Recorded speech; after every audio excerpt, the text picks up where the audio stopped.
ఈరోజు నా బర్త్డే కదా మర్చిపోయా కేక్ తేవడం. మర్చిపోయారా?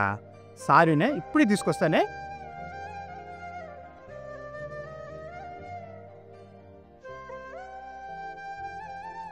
అయ్యో నాది హెల్మెట్ మర్చిపోయానే.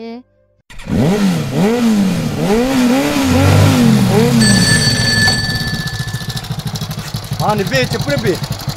ఏంటి విజయవాడ రావాలా? అరగంటలో నీ దగ్గర ఉంటా. వస్తా, నాకు ప్రాణం ఇచ్చేస్తా. వచ్చేస్తున్నా.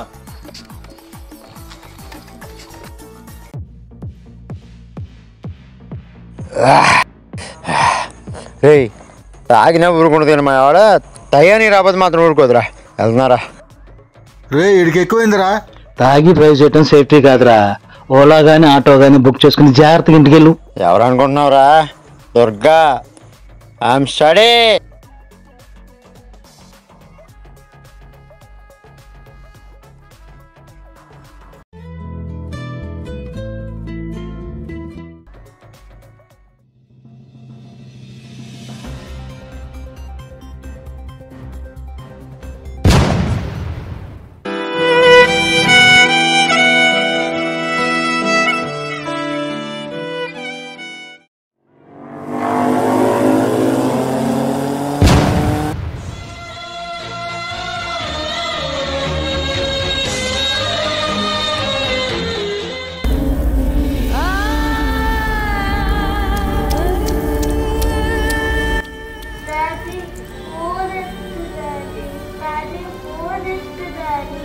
అందరికీ నమస్కారం. 2 వీలర్స్ ద్వారా జరిగేటువంటి రోడ్డు ప్రమాదాలు ఎక్కువగా సెల్ ఫోన్ మాట్లాడుతూ డ్రైవ్ చేయటం వల్ల కానీ, హెల్మెట్ లేకపోవడం వల్ల కానీ, అలాగే హై స్పీడ్ డ్రైవ్ చేయటం వల్ల కానీ, లేదా డ్రింక్ చేసి డ్రైవ్ చేయటం వల్ల కానీ జరుగుతూ ఉంటాయి. వీటన్నింటినీ మనం తప్పించుకుని విలువైనటువంటి ప్రాణాలు కాపాడుకోవాలంటే సెల్ ఫోన్ డ్రైవింగ్ ఎట్టి పరిస్థితుల్లో చేయొద్దు. అట్లాగే డ్రింక్ చేసి డ్రైవ్ చేయటం కానీ, హై స్పీడ్లో పోవటం కానీ, అలాగే హెల్మెట్ లేకుండా డ్రైవ్ చేయటం కానీ ఎట్టి పరిస్థితుల్లో చేయొద్దని కృష్ణా జిల్లా ప్రజలందరికీ కూడా విజ్ఞప్తి చేస్తున్నాను. Thank you.